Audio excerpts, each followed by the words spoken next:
Hey, all, Bryan VantHof here with RE/MAX Advantage Plus. Ramsey trusted the Minnesota real estate team and the VantHof Realty Group. Hope you're doing well. We are entering what we like to call the unofficial start to the spring real estate market here in Minnesota. We are officially halfway through winter. We have Super Bowl Sunday coming up this Sunday, and many people consider Super Bowl weekend as the start, of the busiest time of the year in the real estate market in Minnesota, especially in the Twin Cities area. Things really start to ramp up with improving weather conditions, encouraging both buyers and sellers to get things going. Tax season is in full swing. I'm going to talk about this more as well here today, but people have received their W-2s. They've got their taxes done. They know what if they owe taxes, they know if they're getting a refund back. Now they have taxes for last year to be able to go qualify for a mortgage. So this is another factor as to why this is the start of the busiest time of the year for real estate. Residential leases start to near the end of their terms, with most residential leases ending in May, June, or July. Renters who want to be homeowners or who plan early because they don't know how long it's going to take to find their next house. So they're out starting the process now. They're out getting out and taking a look at things. And any offers that they might even make this month won't close until March, which would make the first house payment May 1st, limiting the amount of potential rent and mortgage payment overlap that some renters are going to get. So that's another benefit of starting to look now. The time it might take to find a house, when your first house payment is going to be due, that gives renters some flexibility on making sure they find the right house, but also not pressured into making a rash decision by buying something they didn't truly want just because they wanted to own something before the end of their lease is up. As we look at current homeowners are starting the process now. Maybe you have a larger home as a current homeowner, or maybe you have a smaller home and your family's starting to outgrow that small home and you need to upsize, or you need to change school districts, or you need to find a bigger house in the school district you're currently in. This is the time that those sellers are also, and who are also buyers, who are also really starting to get this process rolling, because they don't know how long it's going to take to get their home prepared, they don't know how long it's going to take to get their home sold, and they don't know how long it's going to take to find that next great house for their situation. So those are a few reasons why this is the busiest time of the year in real estate. The next 5.5 months are going to be the busiest time of the year. Getting through that, let's talk about the week that was in the Twin Cities for previously owned real estate.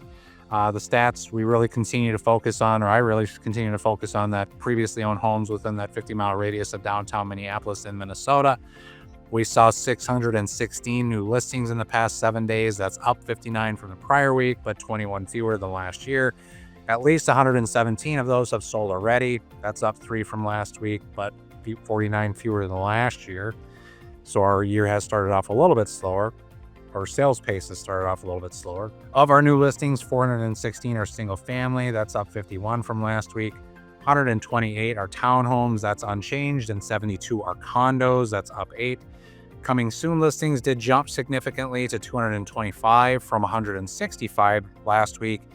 In 2 weeks, just from 2 weeks ago, our coming soon listings have nearly doubled. So that's another indication that we're really starting to see a little bit of a busier time in the real estate market. Total actively available home inventory levels rose to 3,714.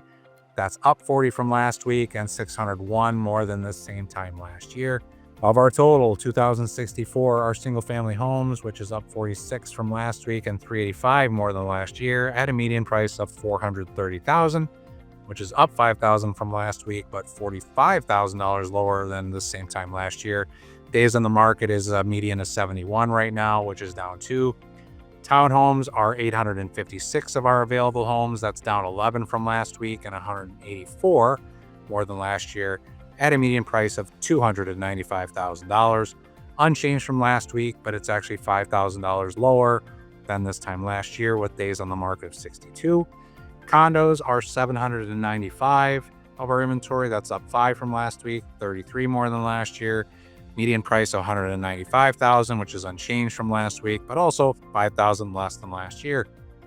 Days on market for condos is nearly 4 months at 112 days. 433 homes went from active to pending. That's down 46 from last week. 412 went from pending to sold. That's up 138. There are 1,895 pending listings, which is up 45 from last week. 911 homes are active but have an accepted contingent offer. 767 homes are still temporarily not available to show for whatever reason. Again, maybe just waiting for after the Super Bowl. Mortgage rates, getting into the mortgage rate industry or mortgage rate side of things. Mortgage rates continue nearly unchanged from last week, with a good mortgage broker being between 6 and 6.25%, some slightly lower on a fixed 30-year conventional mortgage. I talked to lenders yesterday about VA loans. VA loans are in the low 5s. So if you're in the military, you can qualify for VA loan, significantly lower rates there. Rates are mostly unchanged from 1 month ago.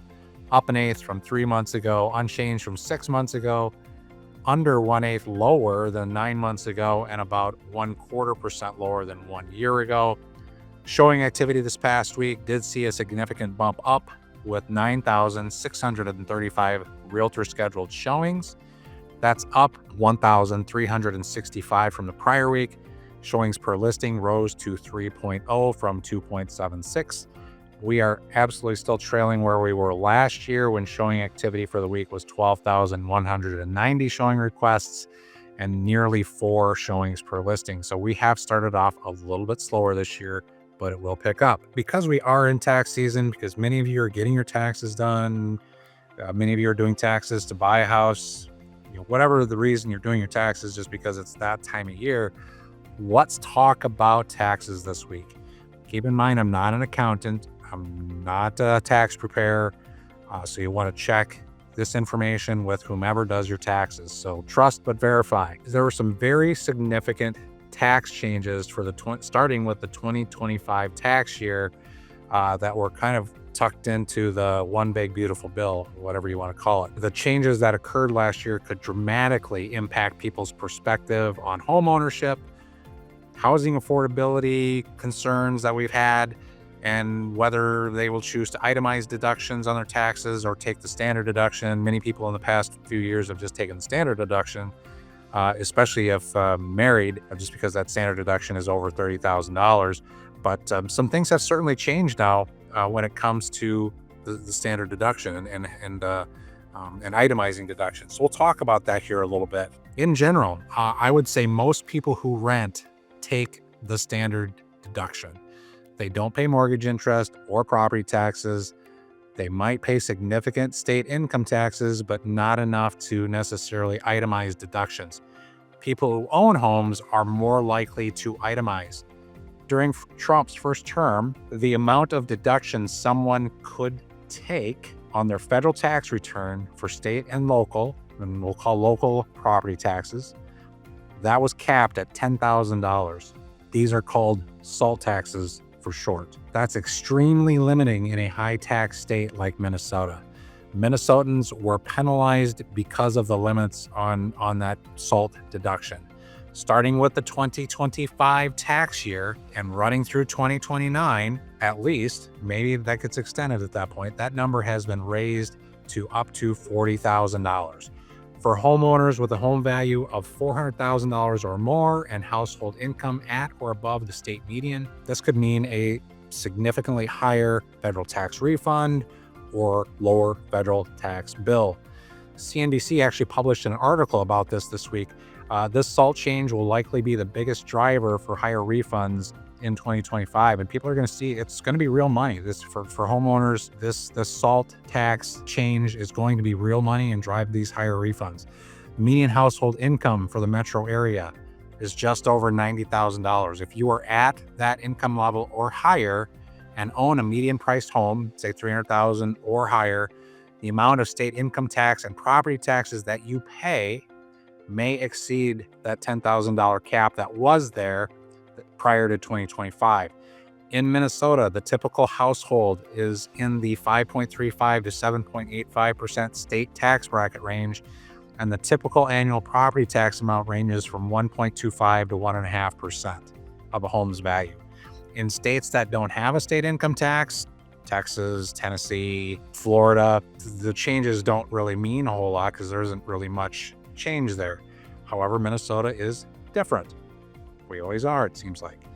The SALT changes in the One Big Beautiful Bill will significantly increase the number of taxpayers that will itemize over taking the standard deduction. The SALT changes will likely result in lower tax bills for middle to lower upper class households in the state of Minnesota, or in states like Minnesota. Our state median household incomes are about 11% higher than nationally, and we rank in the top 10 though, generally in taxes, as far as high taxes.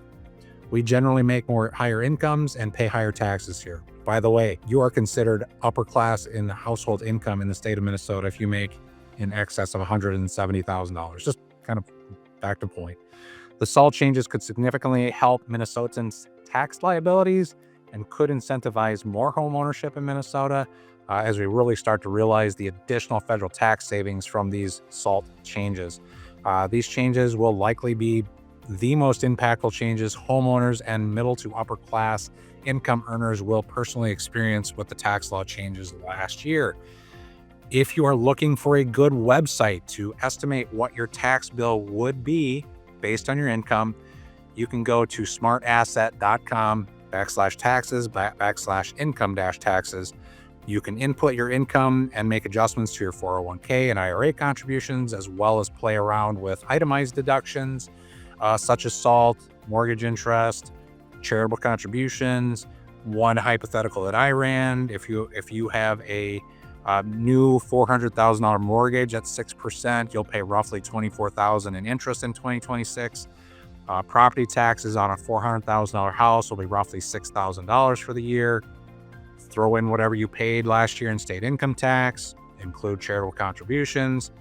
That will help you determine what your federal tax savings might look like. So single high-income earners will see the biggest benefit out of this, and it almost makes no sense for someone who's single who has a good income not to be a homeowner. Doesn't make sense to be a renter. According to smartasset.com's website, a single filer making $125,000 taking the standard deduction will pay total taxes between federal, FICA, and Minnesota state taxes of $35,673 roughly.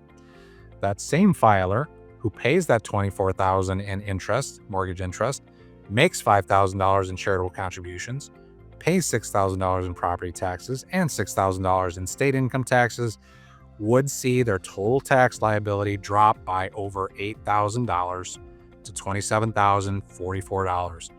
That's nearly $700 a month in federal tax savings by itemizing your deductions and having those other expenses and buying a house.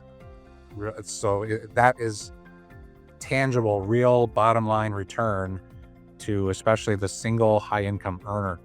For married couples making $175,000, the standard deduction shows you paying $43,962 in federal taxes versus $39,265 under the same terms noted for that single taxpayer. So there's tax benefits to being a homeowner, and these SALT changes that have now been included starting last year will tangibly help Minnesota buyers and Minnesota homeowners, whether you're a first-time home buyer or whether you're moving up to something more expensive. These SALT changes will have incredible impact as we head into the next 4 years at a minimum. So let's get together soon and start your real estate journey together. I'd love to have a conversation with you about your goals. Let's have a plan in place that works for you. And it's going to be vital to have that plan in place for the first half of this real estate season, as it is going to be busy. I've been helping buyers and sellers for over 23 years, and I want to help you as well. And then also, if you feel this information is valuable for others, please share it. I'm not a secret agent. Share it. It's free information. Pass it on. It's good information, I think. Valuable information. Helps you make good decisions for you. Maybe put your mind at ease a little bit on buying that expensive house or buying a house in general. If you feel this information is good for sharing with friends, neighbors, coworkers, etc., please do so. I'm here to help whoever wants to make a move this year. So even if you're looking to move out of state, I've got referrals for people. I can help you in Florida. I'd love to be your real estate agent. So reach out anytime. I'm here.